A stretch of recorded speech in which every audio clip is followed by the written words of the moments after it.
Olá, meu amigo, minha amiga, sejam todos muito bem-vindos. Professor Eduardo Jorge na área, especialista na prova de linguagens do Enem.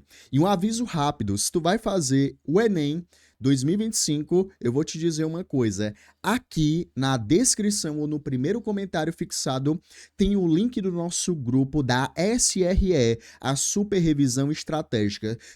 Serão 5 dias completos de revisão para deixar você 100% para fazer a prova. Eduardo, vai ser quanto essa revisão? Totalmente gratuito.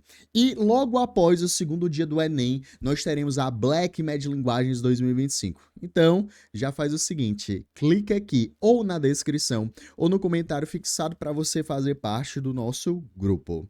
Pessoal, sem mais delongas, nós teremos a partir deste momento uma playlist completa sobre modernismo. Nós vamos falar sobre tudo o que é preciso para tu fazer uma boa não, uma excelente prova. Então, deixa eu fazer aqui um pedido para você.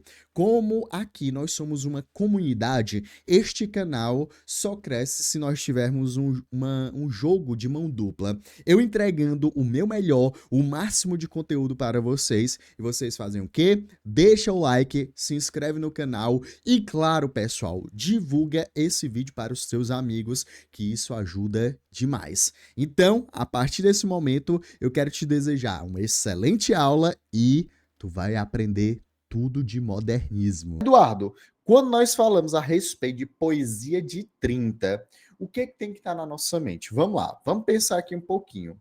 Turma, nós estamos falando de modernismo.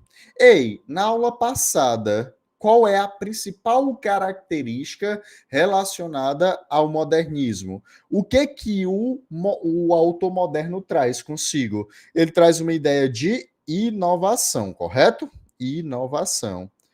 Ei, Henrique, mas essa inovação que eu falei para vocês, ela está em qual campo?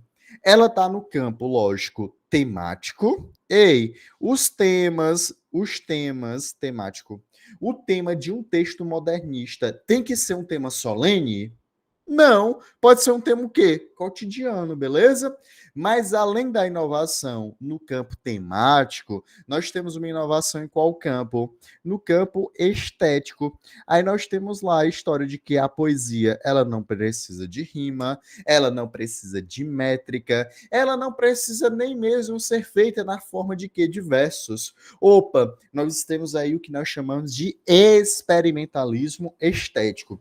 Turma, a geração passada, a geração anterior, Juliana, ela estava preocupada com o quê? Em olhar para o passado e dizer o seguinte: nós não somos meros repetidores do passado. A partir desse exato momento, nós vamos fazer uma poesia que é totalmente nossa. E aí foi ficando o quê? Cansativo.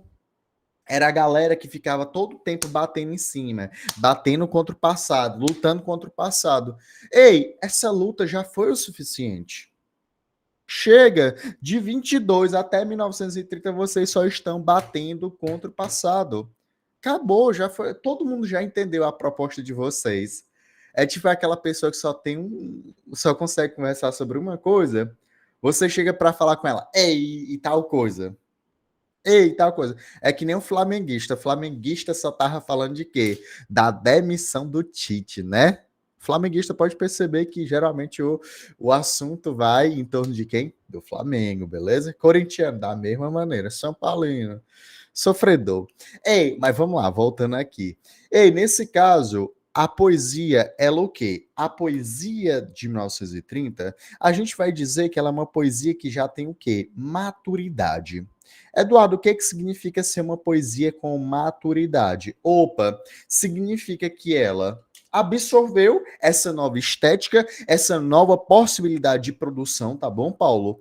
Mas além de absorver essa nova possibilidade de produção, ela pensa o seguinte, rapaz, a gente não precisa mais ficar batendo de frente contra aquilo que foi feito no passado, não. Todo mundo já entendeu. Então, existe essa maturidade.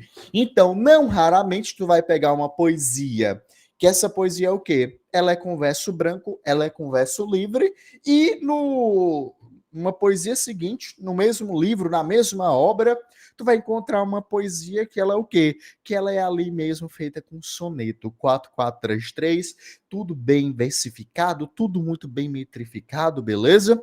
Tudo com rima. Ah, Eduardo, então aqui existe uma diversidade. Exatamente. Então, aqui a ampliação máxima em relação à diversidade. Meu amigo, liberdade é o quê? Liberdade é você utilizar aquilo que você bem entender, independentemente se é inovação ou não. Ei, turma, beleza até aqui? Deu para entender esse início? Então, nós não estamos mais preocupados, Ana Ju, simplesmente em bater de frente contra o passado, beleza? Eduardo, em relação ao contexto histórico, o que é que nós temos? Eu já coloquei aqui, logo de início, essa obra do Lázaro Segal, tudo bem? Guerra. Ela é muito interessante que ela explora justamente a temática. Ela explora justamente o que estava acontecendo naquele momento. Ei, hoje em dia nós vivemos num tempo de relativamente, lógico, tem as guerras, tem, por exemplo, o ódio, sei lá, se chame do que queira chamar, mas nós vivemos assim num período de relativa tranquilidade. Agora imagina o seguinte, Eric, do nada, a Argentina declara guerra ao Brasil.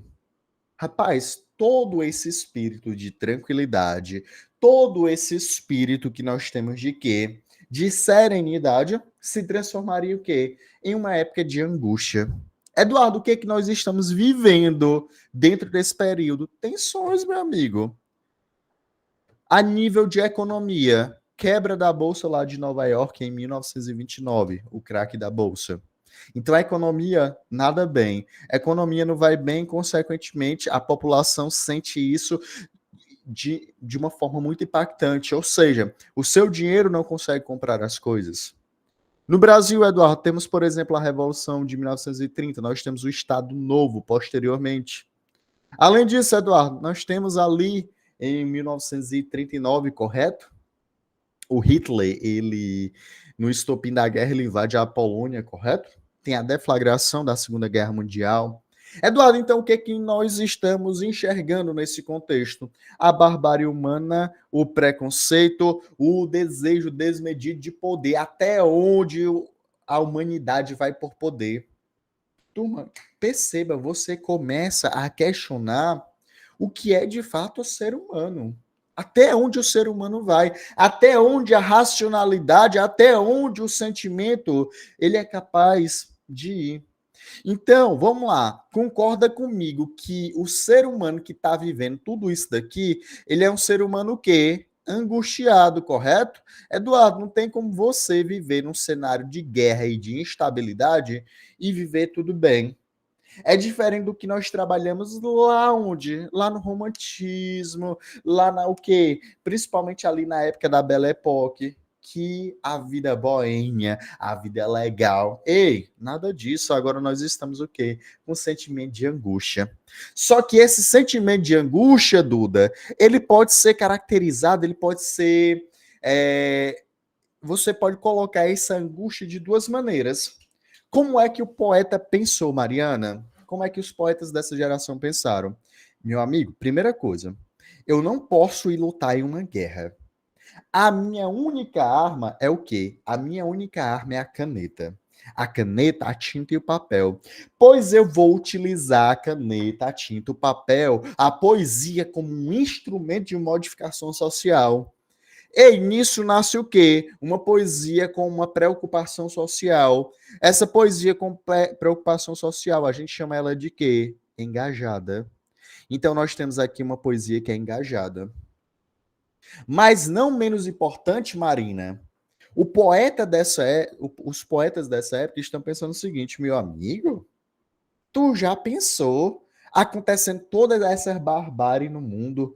Se eu for me preocupar com todos os problemas que existem no mundo, eu vou ficar o quê? Eu vou ficar doido.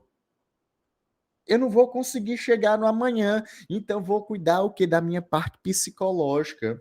Eu vou fugir desse mundo aqui e vou procurar um mundo transcendente. Nesse caso, turma, nós temos uma poesia o quê? Espiritual. Ei, coloca bem no chat, liga o microfone. Essa poesia espiritual, ela é conhecida como uma poesia o quê?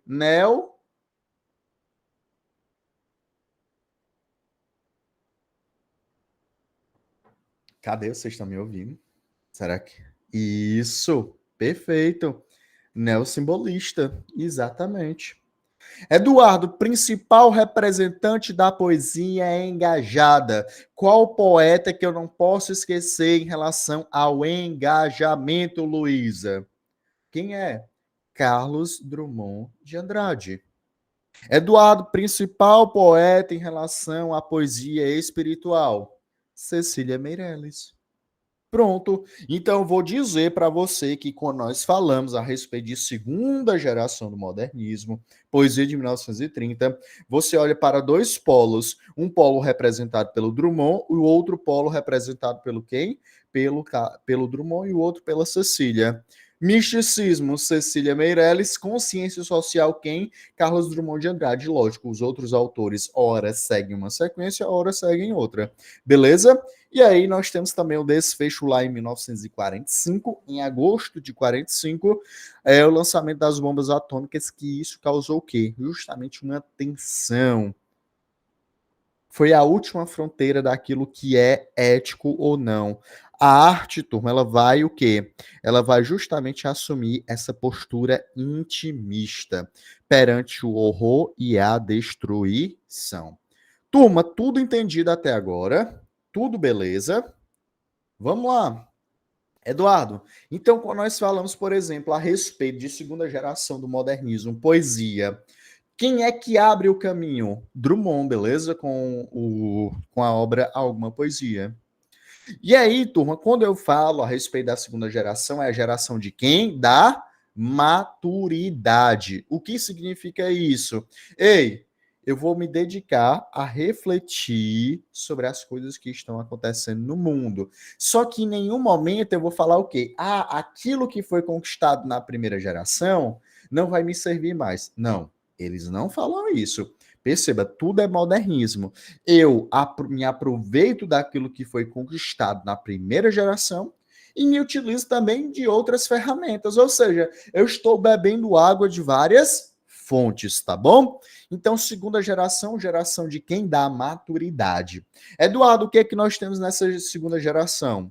Vamos lá. Nós vamos refletir sobre o sentido de estar no mundo, tudo bem? Ou seja, dentro da minha poesia, eu estou preocupado com o quê, Edu? Uma preocupação com uma renovação da linguagem, mas dentro dessa renovação da linguagem, uma linguagem simples, nós temos o quê? Uma reflexão a respeito do social. Então, essa reflexão a respeito do social, daquilo que está acontecendo com a sociedade. Além disso, aquela crença, aquele questionamento, rapaz, será que nós realmente estamos agindo como seres humanos de verdade? Ou será que nós estamos extrapolando e traçando limites éticos que jamais seriam aceitos? Além disso, Edu, espiritualidade. A espiritualidade, uma certa dificuldade de você compreender a figura de Deus. Por quê? Como eu falei para vocês, é uma época de amplo questionamento. Cara, como é que existe Deus diante desse horror da humanidade? Como é que existe Deus se existe ao mesmo tempo uma bomba atômica? Como é que existe Deus se ao mesmo tempo é possível ter um campo de concentração? Ou seja, você vai ter esse questionamento. E aí, como o ser humano fica angustiado, imagina, por exemplo, passa um dia pensando a respeito do que é a morte. Agora imagina, por exemplo, você pensar que não existe vida após a morte. Eu tenho certeza que dá um bug na pessoa. Meu Deus do céu. Então quer dizer que essa nossa existência ela é uma existência em vão? Quando você morre, você não vai para lugar algum? Meu Deus do céu, o que pode acontecer? Ou seja, o cenário fez com que o ser humano comece a procurar a espiritualidade. Beleza? Tudo bem? Além disso, Edu, quais são as principais temáticas relacionadas a essa época? A análise do ser humano, o desejo de compreender a relação entre o indivíduo e a sociedade, e uma produção com uma dimensão social muito importante. Beleza, turma? Tá compreendido até aqui? Tá dando para entender? Se estiver dando para entender, a gente já vai para a nossa primeira. Podemos ir para a nossa primeiríssima? Cadê? Bora lá. Ei, olha só. Quem pode fazer essa questãozinha aqui comigo? Quem vai abrir a noite? Abrilhantar a noite? Quem vem? Quem foi? Agora eu me perdi. Foi. Nossa, não apareceu aqui E não. eu, Edu. Ah, a Natália. A Natália sempre é a primeira aí nas questões. Natália, lê o enunciado aqui pra gente. Tá bom. A obra de Vinícius de Moraes, como a de outros autores da geração de 30, mantém um diálogo constante com toda a nossa tradição literária. Segundo o crítico Antônio Cândido, Vinícius de Moraes é um dos poucos poetas que conservaram no seio da modernidade toda a força da grande tradição lírica da língua portuguesa. No poema acima, nota-se a presença de valores tradicionais na literatura brasileira, pois Então ele está praticamente perguntando, nesse poema, que é um poema que modernista, né, inovador, mas o que que há nesse poema que é o considerado o quê? Tradicional, correto? No poema acima, nota-se a presença de valores tradicionais, por qual motivo? Ei, olha só o título, Soneto de Contrição. Turma, quem prestou atenção, quem esteve aqui durante todo o nosso curso de literatura, vocês lembram que a gente já falou a respeito dessa contrição? Eduardo, nós fizemos algumas questõezinhas, né? Se eu não me engano, foi lá no Barroco. Vamos lá. Vai lá, Nath. soneto de contrição. Eu te amo, Maria. Eu te amo tanto que o meu peito me dói como em doença. E quanto mais me seja a dor intensa, mais cresce na minha alma teu encanto. Pronto, olha só, rapidinho. Então ele tá falando, ele tá dizendo que ama a Maria, correto? Só que esse sentimento tá provocando o quê nele?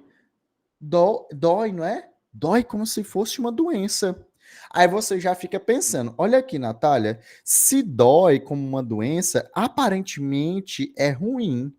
Só que o que é que ele fala? E quanto mais me seja a dor intensa, mais cresce na minha alma o teu encanto. Então, quanto mais ele o quê? Ele sente essa dor por amar Maria, mais ele fica encantado. Eduardo é meio paradoxal, é meio antitético. Vai lá. Como a criança que vagueia o canto, ante o mistério da amplidão suspensa, meu coração é um vago de acalanto, versando versos de saudade imensa. Olha só. Então ele tá falando: olha, quando eu te olho, é como se eu estivesse o quê? Como se eu fosse uma criancinha. O amor que eu sinto por você faz de mim uma criancinha. Eu fico olhando assim. Ai, meu Deus do céu, todo bestinho. Meu coração é todo o quê? É todo um vago de acalanto. Vai lá, Nath. Não é maior o coração que a alma, nem melhor a presença que a saudade. Só te amar é divino e sentir calma. E é uma Olha calma só. tão. Ah, Rapidão. Aí ele fala assim: não é maior o coração do que a alma. Então ele está falando, não sei, o coração seria representativo de quê? De matéria, correto?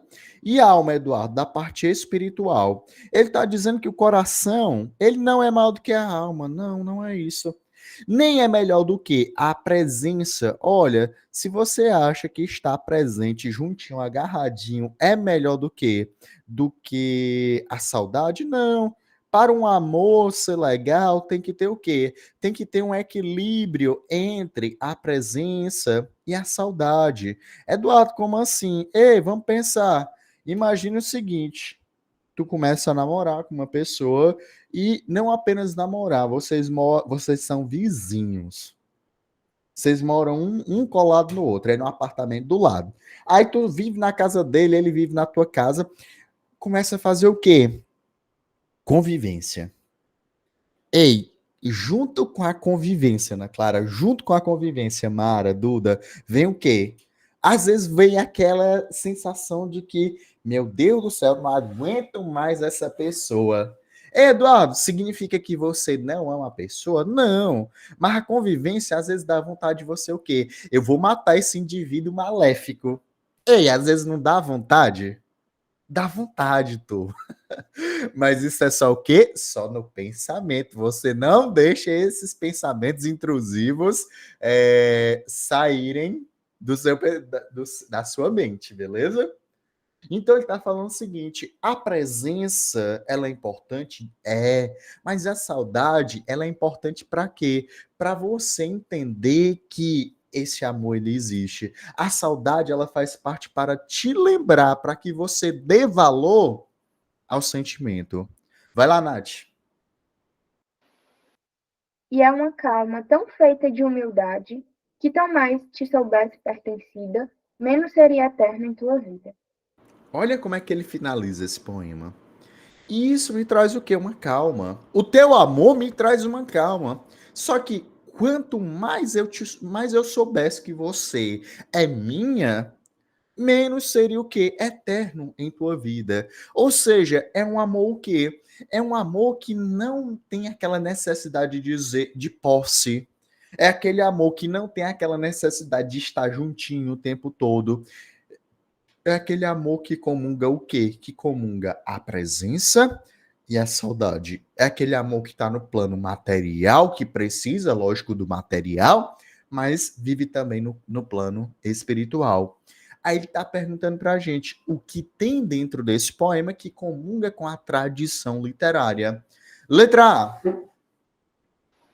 O poema apresenta um dualismo no que tange ao sentimento amoroso, oscilando entre a atitude contemplativa e a urgência do amor físico.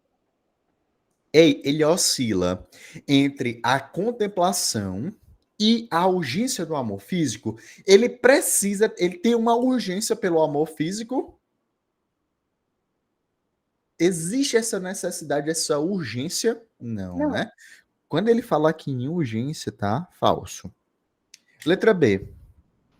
O eu lírico menospreza a mulher amada e seus encantos, valorizando mais a ideia do amor do que aquela que lhe desperta o sentimento.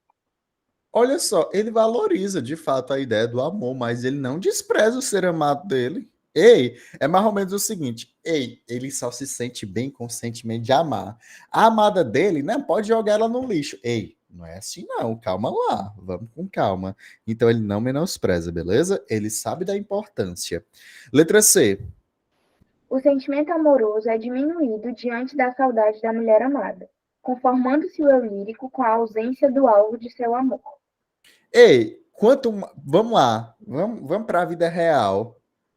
Você namora a pessoa, você é casado, casada, e aí o que que acontece? A pessoa que tu tanto gosta passa em medicina, pronto, quem é do Piauí, quem é do Nordeste, seu amorzinho passa em medicina em Uruguaiana, lá na divisa entre Brasil e Uruguai.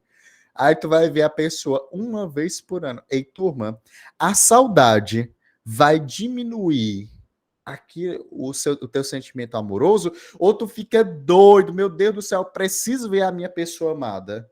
Ei, ele tá dizendo que diminui. Na realidade, não diminui. Quando ele fala aqui, ó, a saudade nem melhor a presença do que a saudade, então não diminui, não. Tá falso. Letra D, Nath. O poema expressa uma concepção metafísica do sentimento amoroso, opondo à plenitude do amor o contato com o divino. Tem essa oposição, não. Tem uma concepção metafísica, Eduardo? Tem, mas essa concepção metafísica, ela comunga, ela convive com o quê? Com o amor carnal, por assim dizer. Então aqui, quando ele fala que se opõe, tá falso, beleza? Letra E. O eu lírico se vê possuído por um amor que não exige, que nega o sentimento de posse e que, por ser ideia, não corre o risco de morrer. Ei, o eu lírico, ele tá apaixonadinho? Tá. Mas o amor que ele tem é um sentimento de exigência? Não. E ele nega o sentimento de posse? Nega, né? Por ser ideia, não corre o risco de morrer. Quando ele fala bem no finalzinho, ele fala assim: quanto mais te soubesse pertencida, menos seria eterno em tua vida. Ou seja, esse sentimento de posse não é o principal. Eduardo, e o que que tem de tradição aqui? Eu não entendi, porque ele pergunta o que há de tradição, né?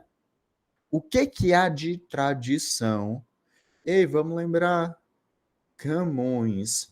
Como é que o Camões ele trata o amor? Ele trata o amor principalmente numa perspectiva o quê? Platônica. O Vinícius de Moraes, ele dialoga com Camões com toda a certeza do mundo. Por isso que comunga com a tradição, beleza? Tranquilo? Eduardo, Camões é tradição poética? Não tenha dúvidas. Ei, turma, beleza? Essa questão tá ok. O que que é a contrição? Deixa eu ver aqui, pronto. Bora lá. Primeiro, o que é essa concepção metafísica? A concepção metafísica, Ana, a concepção metafísica é uma concepção que eu te diria no plano ideal, no plano de você retirar do plano material. Ou seja, tu vai refletir sobre o que significa aquilo, tá bom? Eduardo, o que que seria esse amor carnal? O amor carnal, Natália, seria de fato você ter uma realização amorosa, de fato, o contato físico, por assim dizer, tá bom? E o que é a contrição? A contrição, lembrando lá do barroco, a contrição é justamente aquele sentimento, é aquele ato que você vai fazer o quê? Você pecou, tudo bem? E aí, depois de você ter pecado, você vai ter uma conversa com Deus, mostrando o quê? Mostrando aquilo que você sente, mostrando que você se sente arrependido. Eduardo, por que soneto de contrição? Basicamente porque ele está mostrando o sentimento dele. Beleza? Tá bom, Ju? Deixa eu ver. Edu, eu não consegui enxergar essa contrição no poema. Ei, mas toma cuidado. Aqui, o que que significa a contrição para ele? Revelar o seu sentimento, tá bom? Revelar o seu sentimento. Beleza? Vai, Maria. Edu, assim, como é que eu diferencio esse poema de um poema ultrarromântico, por exemplo? Porque lendo assim, não sabendo o autor, né, é muito semelhante. Essa ideia da idealização amorosa, né, do amor Não, platônico. aqui tu não tem como dissociar, tá bom? Vinícius de Moraes. A gente vai já já falar das características dele, tá bom, Maria? Mas não é para você dissociar, não. Tá bom, é mais mesmo pelo contexto, né, Sim, histórico. sim. Exatamente. O Vinícius em si, ele se utiliza muito dessas temáticas populares. Tanto é que dentro do Modernismo 2, a gente vai falar o seguinte: esses poetas, logo de cara, eles não tiveram um grande anseio popular. Quem teve um grande anseio popular? Vinícius de Moraes. O Vinícius, meu amigo, na música e na poesia, na temática que ele trabalhava, as poesias dele, nossa, sucesso total. Beleza? Olha só, tem outra aqui. Essa daqui, eu adoro essa questão. Quem pode fazer essa daqui comigo?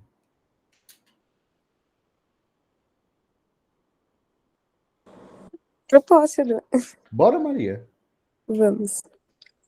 Ainda sobre o poema de Murilo Mendes, a assinada incorreta.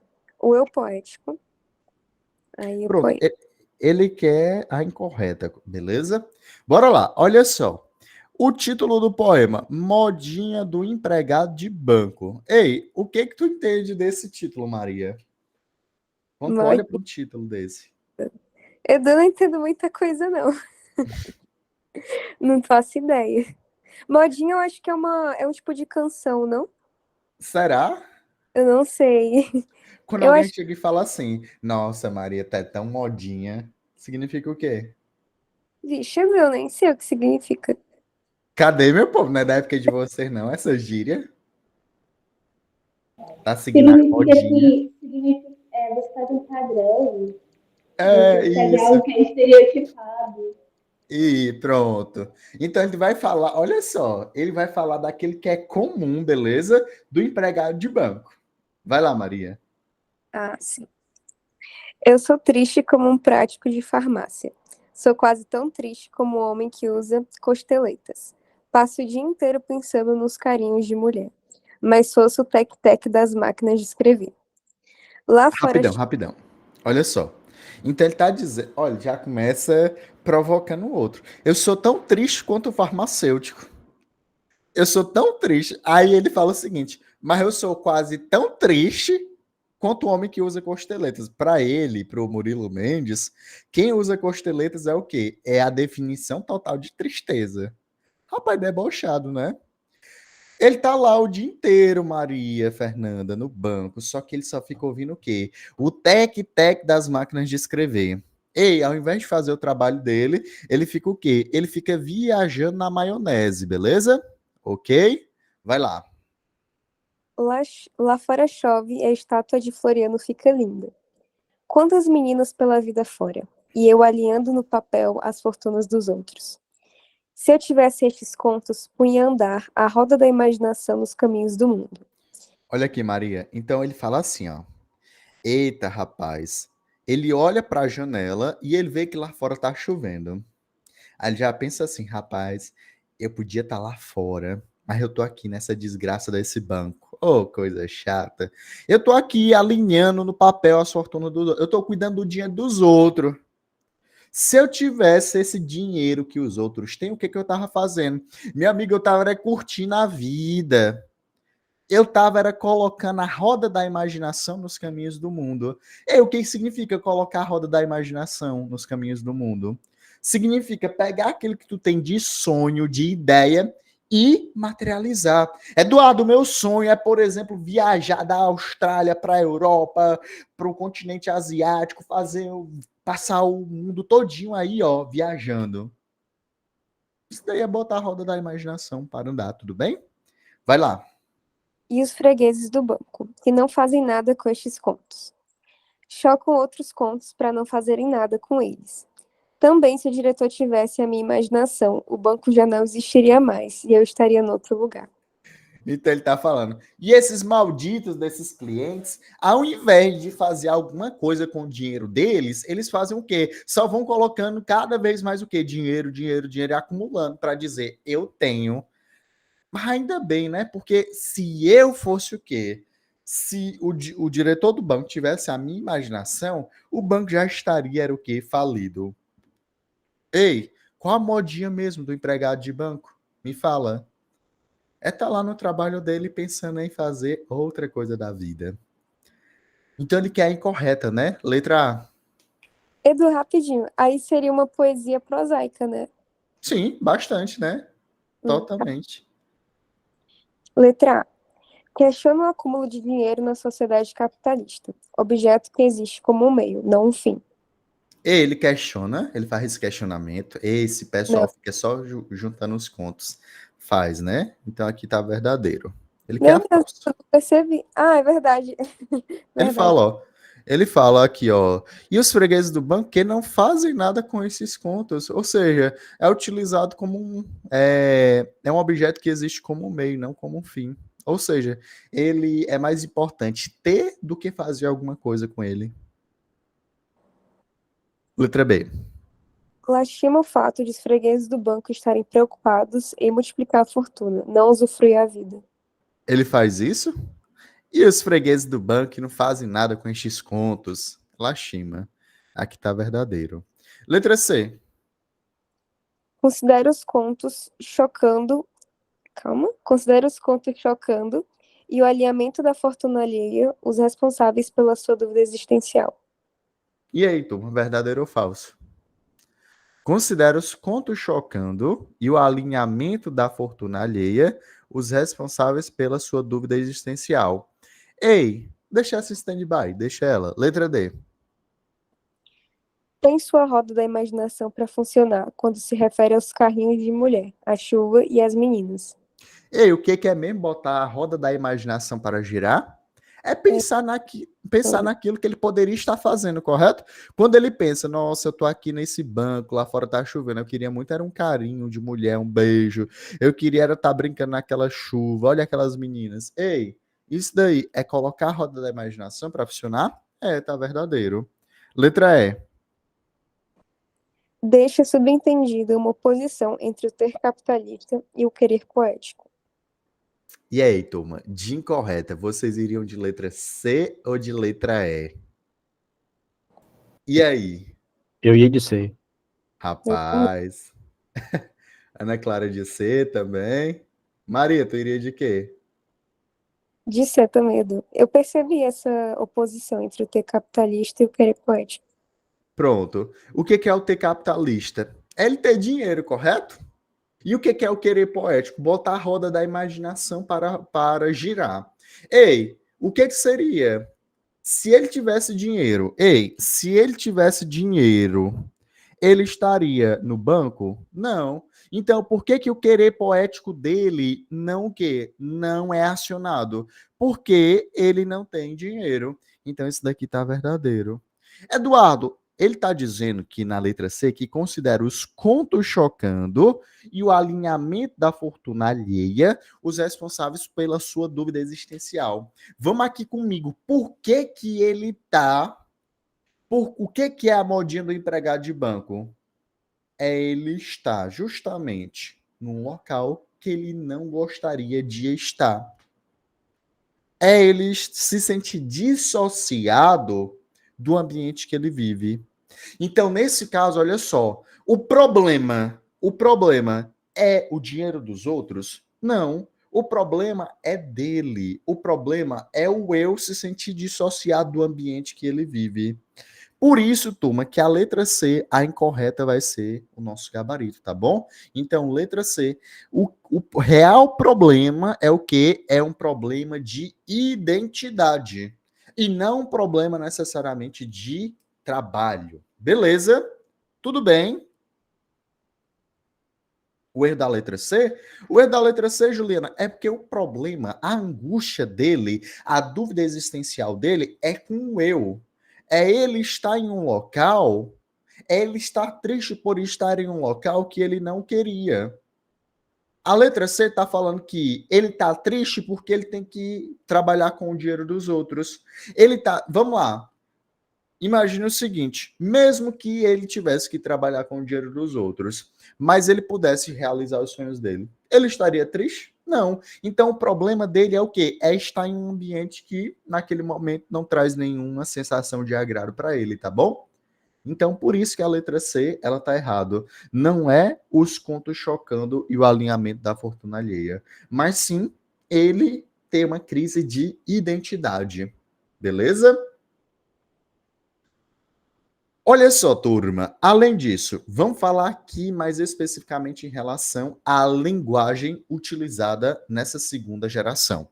Quando falamos do projeto literário da segunda geração do modernismo, você não pode esquecer jamais. Nós temos o quê? Uma reflexão sobre o sentido de estar no mundo, um foco no contexto sociopolítico, uma renovação da linguagem. Isso daqui é o quê? Isso daqui é trazendo justamente o que foi adquirido na primeira geração do modernismo e os versos e estruturas sintáticas, e as estruturas são o quê? Mais elaboradas. Por que, Eduardo, que a estrutura sintática ela é mais elaborada? Justamente porque você está falando de um assunto extremamente sério, por exemplo, sobre a guerra, sobre o eu, sobre um sentimento de sublimação.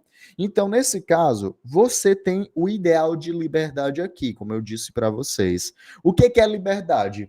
Liberdade é justamente você fazer o que você quiser. Eduardo, eu quero uma simplicidade. Pode fazer o poema simples. Eduardo, eu quero uma estrutura sintática complexa, eu quero usar anacoluto, eu quero usar hipérbato, sem nenhum problema. Só que, aqui, turma, por que que você tem a volta dessa estrutura sintática mais complexa? Porque você refletir sobre as tensões humanas, isso exige o quê? Uma elaboração sintática. Então, muitas vezes tu vai ver convivendo verso livre e verso branco com versos rimados e de estrutura fixa. Como a gente viu, por exemplo, o Vinícius. O Vinícius tem uma predisposição muito grande a escrever sonetos. Ele se inspira em quem, Eduardo, ao falar de amor? Camões. Tem uma ampla influência camoniana, uma ampla influência do classicismo. Só que ele tem um traço moderno? Com toda certeza. Então, existe essa comunhão. Existe o quê? Liberdade. Palavra-chave, liberdade, beleza? Olha só, olha só, olha só. Eduardo, em relação. Vamos. Olha aqui. Pronto. Vamos aqui. Edu, em relação à poesia mais existencial. Quem pode fazer essa daqui comigo? Vamos fazer essa da Cecília. Poeminha conhecido, né? Bora, João. Lê aí o enunciado. Sobre os versos do poema Retrato, de Cecília Meirelles, é correto afirmar que... Pronto. Retrato. Ei, um retrato é aquilo que vai fazer o quê? É onde você vai poder, onde você vai ter o acesso à sua imagem. Vamos ver. Ei, o eu lírico da Cecília vai olhar para a imagem e vai sentir o quê? Vamos lá. Retrato. Eu não tinha este rosto de hoje, assim calmo, assim triste, assim magro, nem estes olhos tão vazios, nem o lábio amargo. Eu não tinha essas mãos sem força, tão paradas e frias e mortas. Eu não tinha este coração, que nem se mostra. Eu não dei por esta mudança, tão simples, tão certa, tão fácil, em que ficou perdida a minha face. Olha só, olha o questionamento. Turma, eu acho que isso daqui acontece com todo mundo. Imagina o seguinte. Na sua mente, você cria o quê? Você cria um eu. Aliás, você tem pelo menos duas pessoas aí dentro de você. Como é a história, Eduardo tá me chamando de doido? Não. Você, muitas vezes, você vai o quê? Dialogar, você vai ter um solilóquio, você vai conversar consigo mesmo. Imagina o seguinte, turma. Quem aqui não parou uma vez no espelho e se olhou muito bem, parou para se olhar? Aí você fica, meu Deus do céu, eu sou essa pessoa? Essa pessoa é o Eduardo?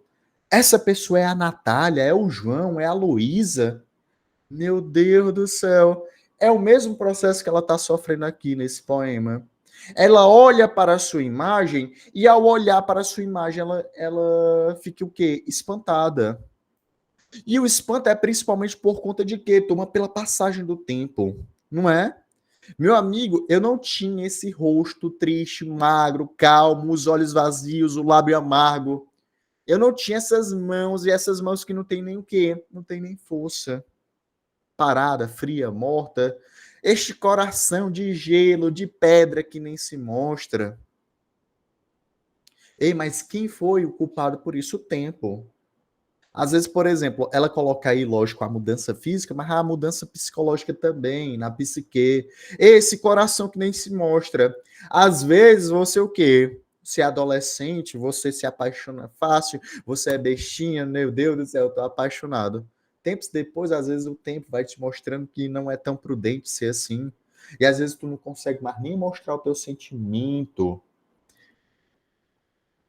E teve essa mudança tão simples, certa, fácil. Aí ela pergunta, ela questiona: em qual espelho ficou perdido a minha face? Ei, aquela Cecília que eu conhecia, onde é que ela está?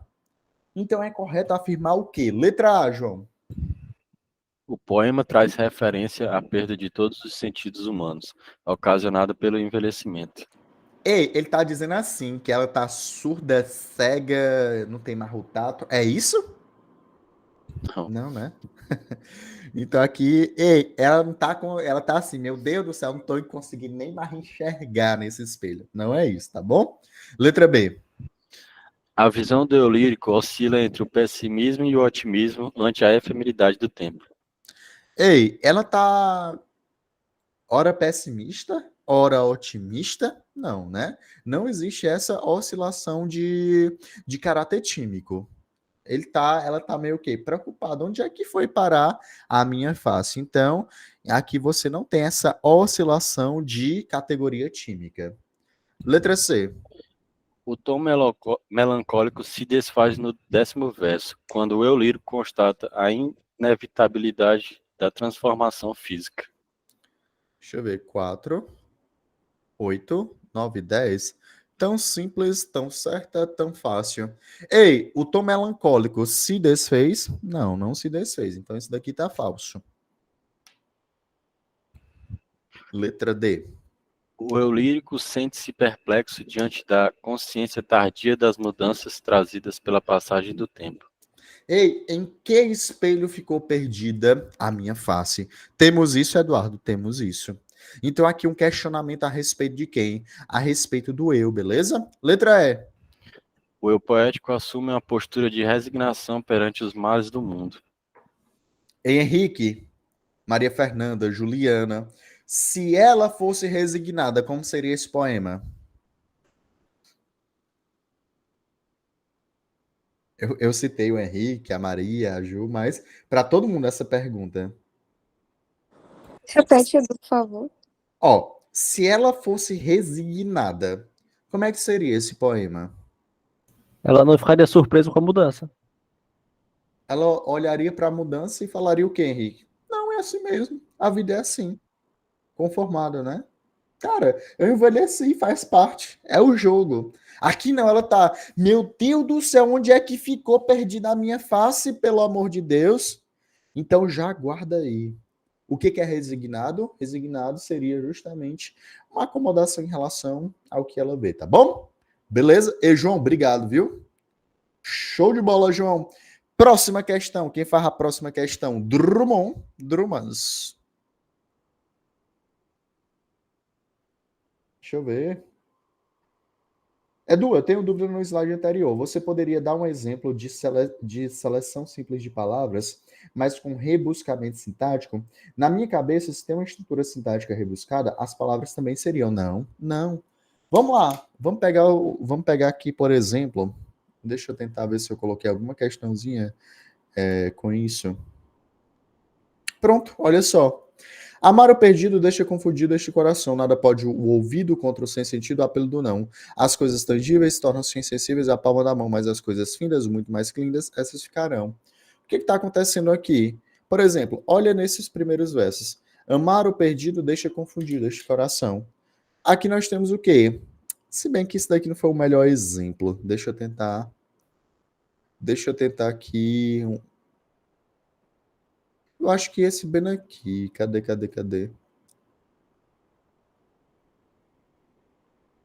Pronto, esse poema aqui.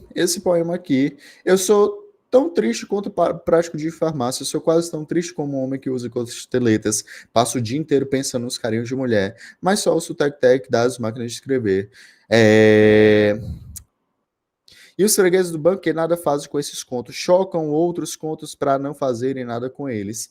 Ou seja, aqui você pode perceber, Ju, que é uma linguagem o quê? Que é uma linguagem bem do dia a dia, sabe? É uma linguagem que não há, de certa maneira, um nível muito não há um nível de rebuscamento. O que acontece? Aqui, numa mesma obra, tu vai ter a convivência entre essa seleção simples de palavras em um poema, já em outro tu vai ter o quê? Já em outro tu vai ter uma linguagem totalmente simples, tá bom? Em um poema, uma linguagem extremamente rebuscada, no outro tu vai ter o quê? Uma linguagem simples. Exemplo disso, Eduardo, só um minuto, pegar aqui.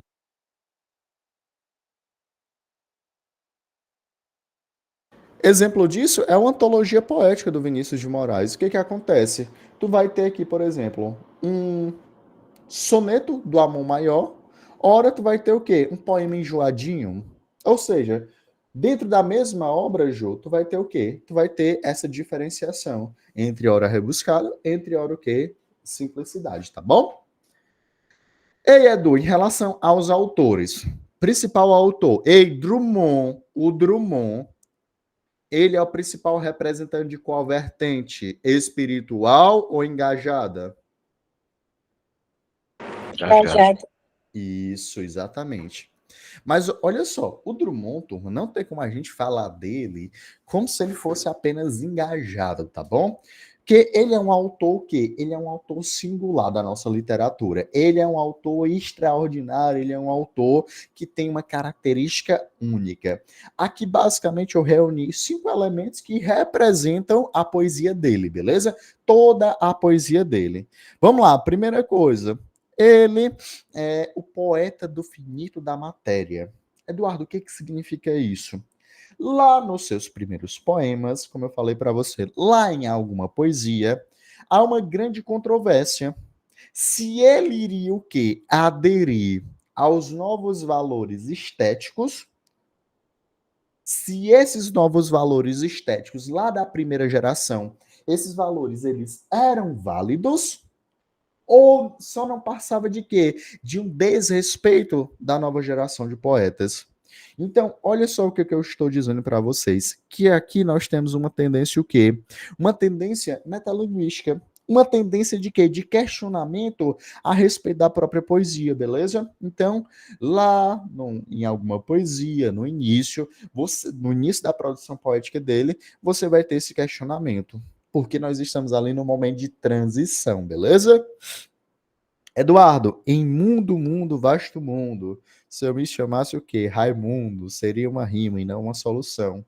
O que é que ele faz? Nós temos principalmente um questionamento, tá bom?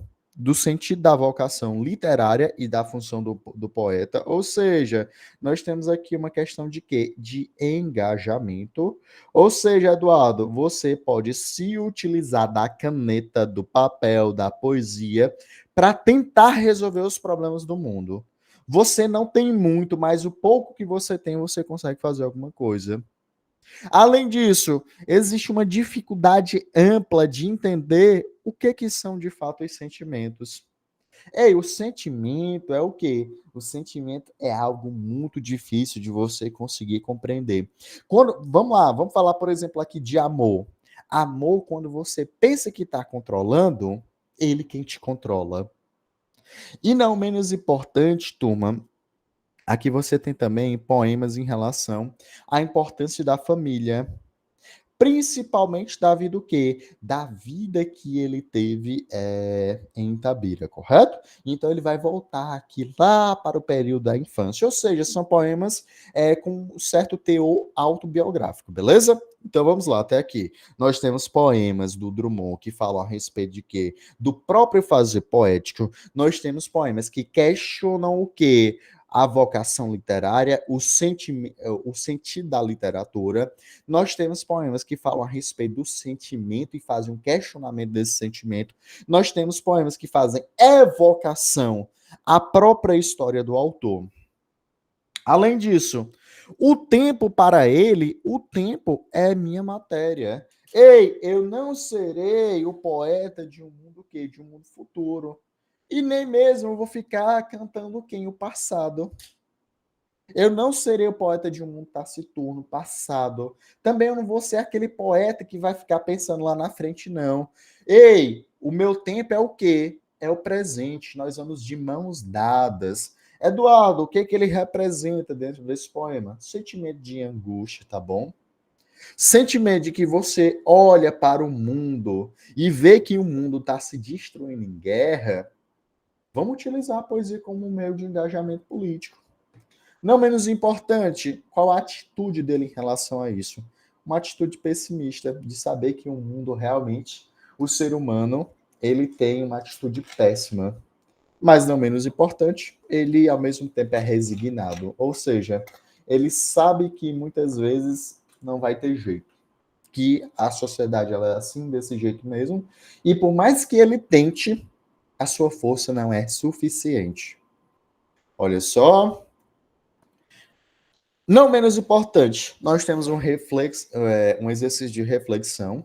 Eu coloquei aqui, sobretudo, a sua obra de caráter mais metafísico-filosófico, que é Claro Enigma. Ei, Claro Enigma. Eduardo, isso daqui é o quê? Claro enigma. Eu tenho propositalmente o quê? Uma quebra da coerência textual. Ou é claro, ou é límpido, ou é enigmático. Isso, Luísa. Nós temos o quê? Um paradoxo. Ei, o título da obra já é um paradoxo. O título da obra. Se o título da obra já começa com paradoxo, já começa com questionamento, o que, que você vai encontrar nessa obra? Uma atitude claramente filosófica, caminhos inusitados para a vida, e é uma obra o quê? É uma obra extremamente reflexiva. A gente costuma dizer que essa é a obra de maior maturidade do Carlos Drummond, tá bom? Claro, enigma. E não menos importante, nós podemos falar aqui também que o amor para ele é uma concha vazia. Edu, o que significa isso? Quer dizer que o Drummond, ele despreza o amor? O Drummond, ele despreza o sentimento? Não, não despreza. Ele sabe da importância do sentimento, Luísa, mas ao mesmo tempo ele sabe que o sentimento, ele não é a solução para as dores da vida. Então, ele tem também uma maturidade muito grande em relação a isso. Porque você tem uma tradição literária que fala que o amor, nossa, lá no romantismo, o amor vai ser a solução para todos os problemas da minha vida. Aqui o Drummond fala, olha, se você refletir, a reflexão sobre a vida te leva a buscar o coração, a buscar o amor. Mas não vá pensando que o amor vai resolver os problemas do mundo, não. Porque não resolve. Beleza? Drummond é genial, lógico, eu estou resumindo aqui para vocês. Vou reforçar mais uma vez. Turma, fazer todas as questões. Eu acho que tem 40 questõezinhas aqui para vocês, só dessa parte, tá bom? Não pode deixar de fazer os exercícios. O exercício ele é parte fundamental. E isso daqui vai te ajudar muito daqui a 30 dias lá no Enem, para tu chegar com muita base. É fazer as questões, tirar as dúvidas. Fazer as questões, tirar as dúvidas, beleza? Ah, Eduardo, eu errei muito, meu amigo. Que bom que tu errou aqui e não lá na prova. Ei, quem me ajuda nessa?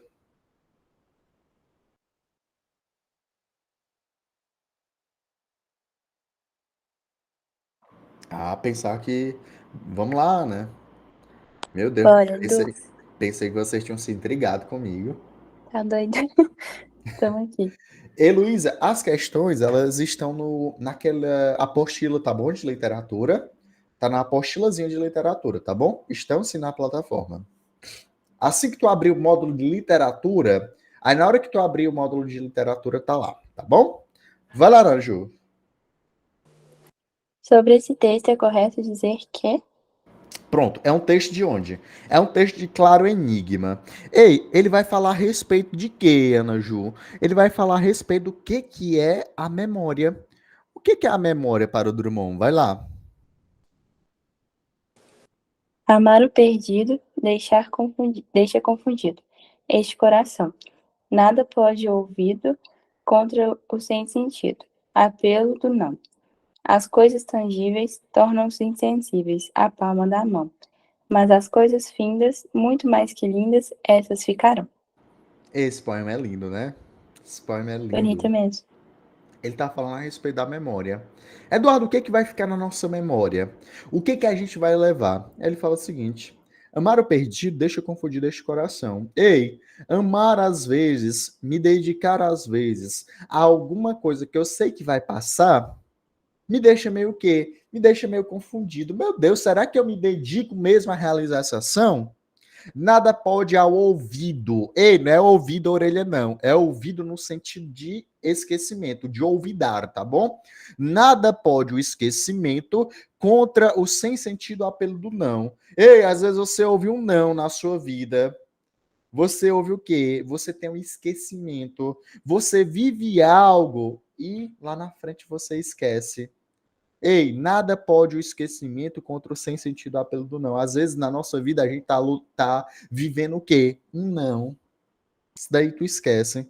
Só que o que é que ele fala? Às vezes as coisas tangíveis, elas tornam-se insensíveis à palma da mão. Ah, Eduardo, meu desejo maior do mundo é comprar uma garrafa. Meu maior desejo é ter um iPhone. Eduardo, meu maior desejo, sei lá, é um desejo material. Ei, talvez No momento que tu conquiste esse desejo material, isso se torna insensível, isso se torna banal, isso parece que não tem mais aquilo que tinha tanta importância, você passa a desconsiderar. Mas eu vou te dizer, meu amigo, mas as coisas findas, as coisas que passam, muito mais que lindas, essas ficarão. Quando eu leio esse poema, eu lembro, por exemplo, de quê? Almoçando na casa da minha avó em um domingo. Eu lembro, por exemplo, de uma viagem para a praia com a família. Quando eu vejo esse poema, eu lembro de quando eu fui visitar minha irmã, o meu irmão. Quando eu vejo esse poema, eu lembro de flashes da minha infância, convivendo ali com os meus pais. Ei, isso daqui é algo que eu posso segurar na minha mão? Não. O que que fica na memória, turma? O que que a nossa memória guarda, Natália? Guarda esses momentos. Esses momentos que são o quê? São simples. Esses momentos que são o quê? Que são sensíveis. Esses momentos que são findos. Mas eles são muito lindos. E esses sim serão guardados na memória. E não necessariamente o material. Olha a reflexão que esse poema coloca você para pensar. Ele bota você para pensar, valorize, valorize aquilo que muitas vezes a gente acha que é banal, mas tem uma importância muito grande. Os teus amigos, os teus familiares, aquelas pessoas que têm uma importância muito grande na tua vida. Vai lá, né, Ju? Senão a gente vai chorar aqui. Muito Letra A. A passagem do tempo acaba por apagar da memória praticamente todas as lembranças humanas. Quase nada permanece. Ei, quase nada permanece. Apaga tudo? Não, né? Algumas Não. coisas ficam. Cadê? Deixa eu botar aqui um Fzinho. Algumas coisas ficam, meu amigo. Vai lá. Letra B. A memória de cada pessoa é marcada exclusivamente por aqueles fatos de grande impacto emocional. Tudo o mais se perde. Ei, só fica aquilo que teve um impacto emocional enorme ou as coisas findas, as coisas simples, essas coisas que são lindas. É marcada exclusivamente? Não, né? Então aqui tá falso. Essa alternativa ela é aquela alternativa excludente. Bem fácil de anular. Letra C. A passagem do tempo apaga muitas coisas, mas a memória afetiva registra as coisas que emocionalmente têm importância. Essas permanecem. Faz sentido. Boa, excelente, né? Letra D. A passagem do tempo atinge as lembranças humanas da mesma forma que envelhece e destrói o mundo material. Nada permanece. Aí, pelo amor de Deus, não seja tão, como é que eu diria, tão radical desse jeito. Extremista. O homem não tem alternativa contra a passagem do tempo, pois o tempo apaga tudo. A memória nada pode, tudo se perde. Não, muitas coisas ficam, correto? Principalmente aquelas coisas findas e lindas, beleza? Nosso gabarito aqui, letra C. Eduardo Claro Enigma vai fazer o quê? Principalmente um questionamento da condição humana, beleza? Tranquilo? Edu, Cecília Meirelles, como eu falei para vocês, Drummond, principalmente na parte do engajamento político. Cecília Meirelles, turma, se ela é moderna, significa que ela é o quê? Inovadora. Eduardo, qual a inovação que ela traz? Ela retoma a corrente espiritualista. A gente chama ela de quê? De neossimbolista. Ela valoriza principalmente a intuição. Ei, vocês sabem me dizer o que é intuição? É uma coisa muito doida, né? Eu lembro que eu tava conversando com uma amiga minha e, tipo assim, eu pensei nela. Quando eu olho pro meu celular, ela, Eduardo, eu pensei em ti agora, resolve esse problema assim, assim, assim. Eu fiquei, meu Deus do céu, tá me vigiando. Eu já olhei assim, tem alguma câmera por aqui. Ei, o que é a intuição, turma? A intuição é algo humano muito maluco, né? Porque a intuição é você se agarrar a algo que não é certo. É você meio que seguir o seu coração. É você seguir aquilo que não é palpável. Eduardo, quem é que utiliza a intuição muito na literatura? Cecília Meirelles, mas além disso, Clarice Lispector. As personagens dos romances, das narrativas da Clarice, se utilizam demais dessa questão intuitiva. Quando a gente for falar lá da Clarice, como é que a personagem da Clarice age? Ela tá vivendo um mundo totalmente banal. Do nada ela começa a pressentir algo. Meu Deus, eu acho que vai acontecer alguma coisa na minha vida. O que será? Isso é intuição. Então, quando nós falamos a respeito da Cecília, nós vamos falar que ela tem um lirismo que delicado. Ela mistura imagens da natureza junto com a ideia de infinito e forma um ambiente o quê? De sonho, de fuga, onírico. Eduardo, quais são os principais temas? O amor, o tempo a gente acabou de ver, né? A transitoriedade da vida e, sobretudo, a fugacidade das coisas. Só que, além disso, a Cecília ela tem também um padrão singular, que é justamente esse daqui, o romanceiro da Inconfidência. O romance da Inconfidência, turma, ele basicamente é uma mescla de gêneros textuais. Edu, o que que é, primeira coisa, o que que é romanceiro?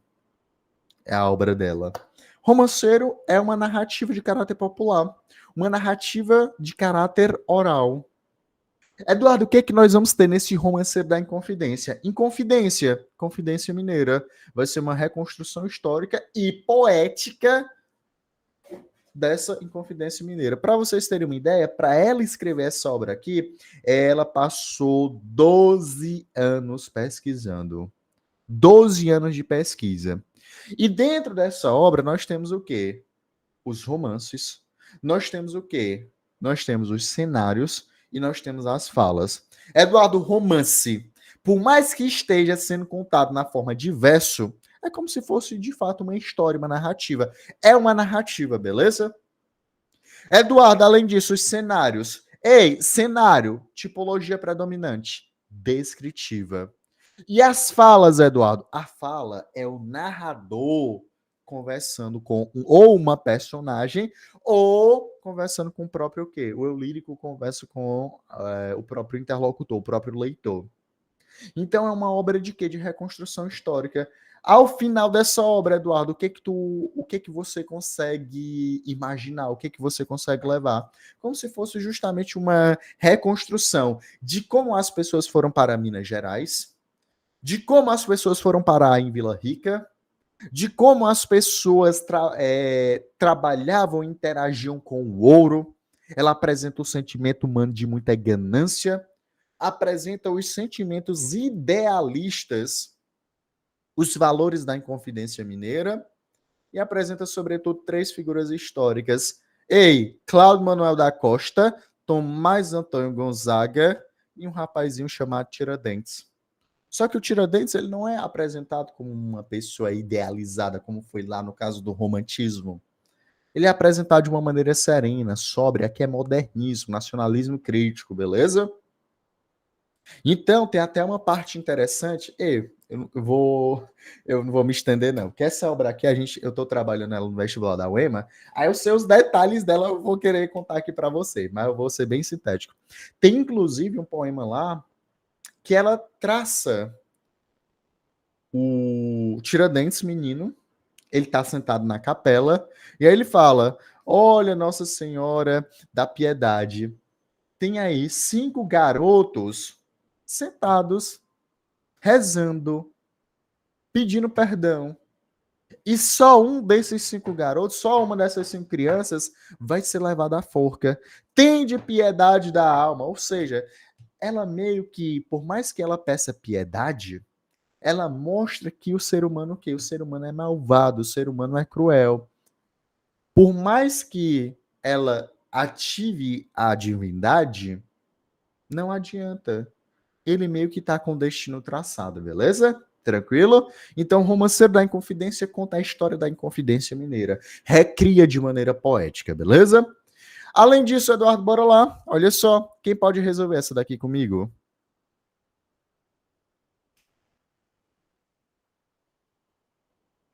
Quem será a alma maravilhosa? Cadê, rapaz? Quem não participou ainda hoje?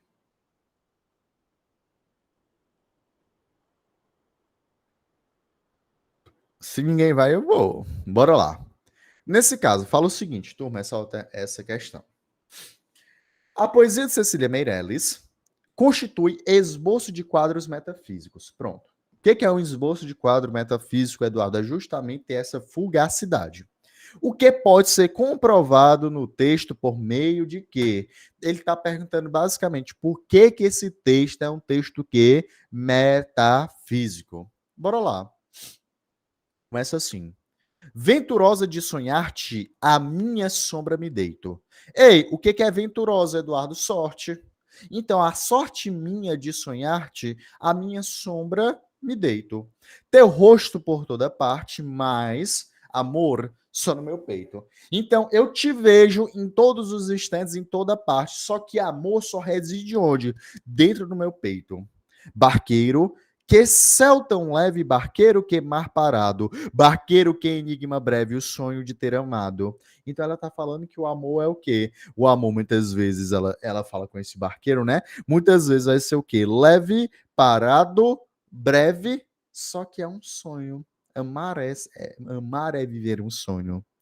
Em barcas de nuvens sigo. O sentimento amoroso é como se eu estivesse em uma barca de nuvens. E, Eduardo, é um neossimbolista, né? Mergulha, não vai tentar ficar interpretando cada vírgulazinha, não. Bora lá. Em barca de nuvens sigo. E o que vou pagando ao vento para levar-te comigo é suspiro e pensamento. Então, para ter você aqui juntinho comigo, eu vou pagando, eu vou dando para o vento o quê? Eu vou pagando suspiro e pensamento. Barqueiro que é doce instante, barqueiro que tem instante imenso. Não do amado nem do amante, mas de amar o amor que eu penso. Ei, para ela, o que é maravilhoso? Para ela, o que é maravilhoso não é ter ali materialmente o amor da vida dela e dar um abraço. Mas para ela, o que é o legal? Ela é saber que ama alguém. Saber que ama alguém deixa ela extremamente amparada. Então, nesse caso, por que tem um esboço de quadro metafísico? Letra A, da exaltação do ente amado em sua plenitude de beleza. Ei, não é beleza física, tá bom? Mas principalmente aqui, ó, o ato de amar. Ela trata o amor com o quê? De uma maneira alegorizante.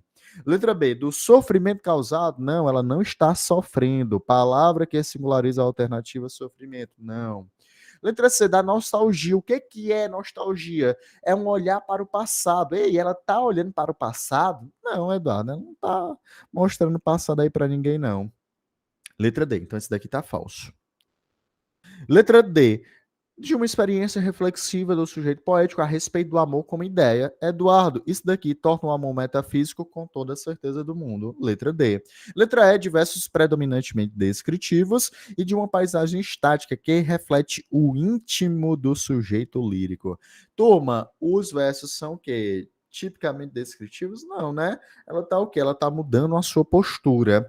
E além disso, isso daqui refletir a respeito do seu íntimo não torna metafísico. O que é tornar metafísico o poema? Trabalhar justamente a ideia do amor de uma maneira alegorizada, tá bom? Então, nosso gabarito, letra D de dado.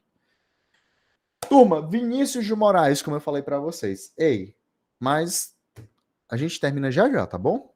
Vinícius de Moraes. O início dele tem uma ampla influência simbolista, então ele tá juntinho aqui com a Cecília Meirelles, tá bom? Ele fala a respeito de quê, Eduardo? Ele fala, ele começa com a sua obra O Caminho para a Distância. Nessa obra nós temos o quê? A aproximação de temas trabalhados por autores da sua geração, sobretudo a religiosidade e a angústia, mas ele realmente fez muito sucesso com o quê? Ei, eu deixei muitas questões de Vinícius de Moraes para vocês. Ele faz muito sucesso quando ele trabalha o seu aspecto que cotidiano. Com toda certeza que todo mundo conhece o quê? Conhece. Olha que coisa mais linda, mais cheia de graça. Ei, música de quem, Eduardo? Tom Jobim, correto? Mas somente Tom Jobim? Não. Quem é um dos letristas? Justamente o nosso querido, tá bom? Nosso querido Vinícius de Moraes, a música que talvez aí represente o Brasil de uma maneira espetacular. Além disso, uma influência clara da poesia camoniana, ou seja, ele fala de amor e esse falar de amor cai no gosto popular. O amor, para ele, é poderoso, meu amigo, mas tome cuidado, que o amor é fugaz. Se você pensa que você controla esse sentimento, você está pisando em casca de banana, você está pisando em um chão liso. Não tem como tu controlar o não tem como tu controlar o amor, beleza? Edu, o que que seria fugaz? Fugaz é algo que você não tem controle, é algo que quando tu pensa que tu agarrou, Edu, quando tu pensa que tu agarrou, ele já passou. Então é ligeiro, tudo bem? É rápido, beleza? É algo que tu não vai ter o controle. Muitas vezes ele tem preferência por sonetos, mas como eu falei para vocês, aqui você tem uma liberdade formal muito grande. Ele tem todo tipo de quê? Todo tipo de produção. E nesse aspecto de trabalhar, de dialogar com Camões, temos muita utilização de antíteses e paradoxo. Que o nosso amor ele seja eterno enquanto dure, beleza? Isso é o quê? Paradoxal. Deixa eu ver aqui, olha só. Murilo Mendes, turma. Murilo Mendes. A gente costuma chamar ele de católico visionário. Não sei se vocês vão lembrar daquela questãozinha do Enem, aquela questão que fala assim: olha, quando o Almirante Cabral pôs as patas no Brasil, o anjo da guarda dos índios estava o quê? Estava viajando em Paris. Ei, o Murilo Mendes, Eduardo, ele tem esse olhar iconoclasta? Tem. Isso é característica da primeira geração? É. Então, olha aqui, eu coloquei esse tópico. Olhar irreverente dos primeiros modernistas. Ele pode ser enquadrado na primeira geração? Pode. Ele tem um olhar iconoclasta? Pode. Sim, tem sim. O seu livro de História do Brasil é uma releitura da história oficial. Então, ele trabalha essa reconstrução da história brasileira. Mas quando nós falamos aqui da segunda geração, da poesia de 30, ele é chamado de católico visionário. O que significa isso, Eduardo? Ele é um poeta de tendências bastante distintas. A poesia é um desejo de suprir as lacunas da vida real, tudo bem? Além disso, ele tem um extremo entusiasmo com o surrealismo, católico visionário. Vamos lá. Ele é visionário por quê, Edu? Ele é visionário porque ele trabalha muito o surrealismo. A gente já viu, né, o que é surrealismo. E esse estilo, olha só como ele é diferentão. Dentro do surrealismo, ele faz o quê? Ele coloca elementos do catolicismo. Então ele mistura ambiente onírico com o quê? Com catolicismo. Então ele é bem diferentão. E, não menos importante, existe uma reflexão, um sentido de consciência social e humanidade. Então, ele tem também a sua parte engajada. Olha como o Murilo Mendes ele transiciona entre a primeira geração, entre a tendência do neossimbolismo e a tendência de quem? Do engajamento. O eu e o mundo, ele se sente incapaz de transformar a realidade que vive e ele critica essa realidade. Tem engajamento, tem engajamento. Deixa eu pular aqui rapidinho só para falar do Jorge de Lima, e a gente faz essa questão. Jorge de Lima. Ei, nós falamos a respeito de quem? Falamos a respeito do Murilo Mendes. Murilo Mendes, católico visionário. Jorge de Lima, católico engajado.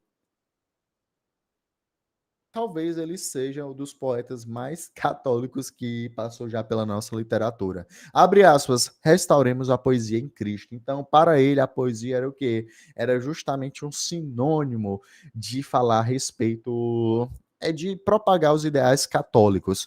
A poesia, ela tá o quê? Nas coisas simples. Ele atribui a Deus a existência de tudo. Edu, essa parte caiu muito no Enem? Não, essa parte mais de católico engajado não caiu tanto. O que caiu bastante? Temática negra, beleza? Eduardo, essa temática negra é principalmente detalhada nos poemas negros. Uma visão de um branco nordestino.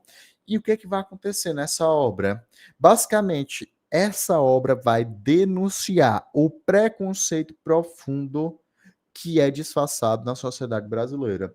Poema Negra, essa Negra Fulô. Todo mundo aqui com certeza já fez questão do Enem com essa obra. Representa a relação entre os escravos e os senhores. Sobretudo, uma relação que conturbada, uma relação de exploração, exploração sexual, exploração psicológica, exploração também o quê? Material. Então, basicamente, o que mais caiu do Jorge de Lima, tá bom? Foi essa parte aqui. Beleza, turma, tranquilo. Vamos só fazer essa última questãozinha. Aí, lembrando, eu vou encher o saco de vocês.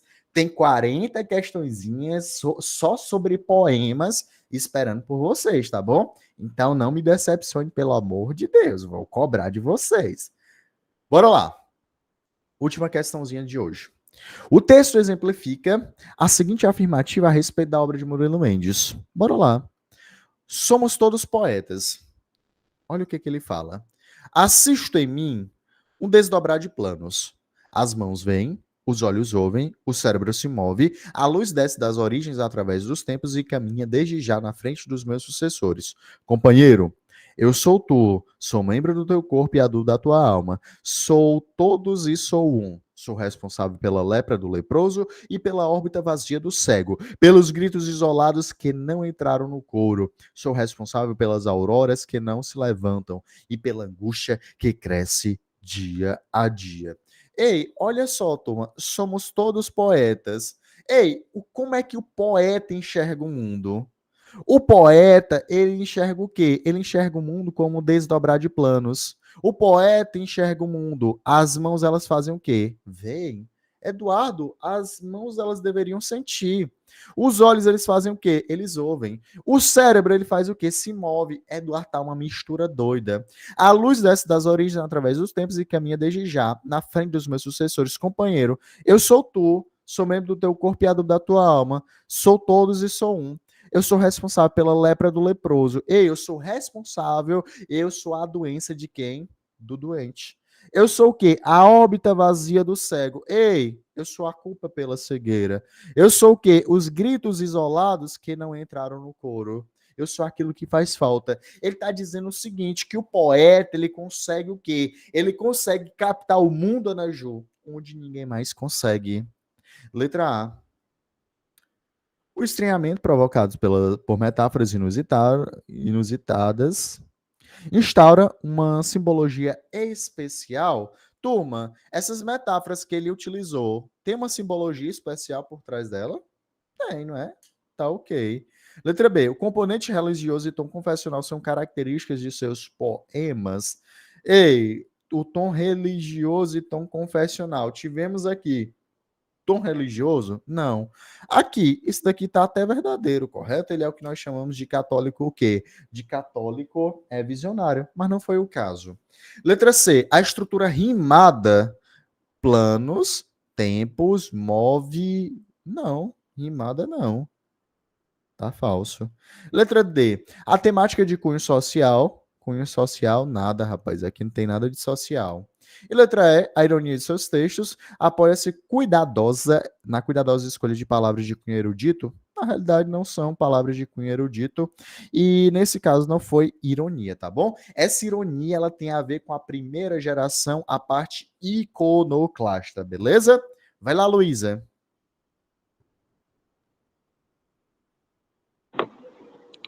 Edu, é porque eu queria saber só se o Murilo Mendes poderia ser relacionado com a vertente existencial. Pode Sempre, sim. assim, tipo, nas produções deles. Na produção dele. Como eu falei, Luísa, ele varia, entendeu? A produção poética dele é muito variada. Mas entre alguns textos, principalmente esses textos surrealistas, os textos surrealistas dele, sim, eles se enquadram nessa visão mais existencial, tá bom? São textos malucos. Vocês vão ver que tem um textinho lá no na nossa lista que você lê o texto 1000 vezes e você não entende porcaria alguma. Aí você fica, meu Deus do céu, é surrealista, tá bom?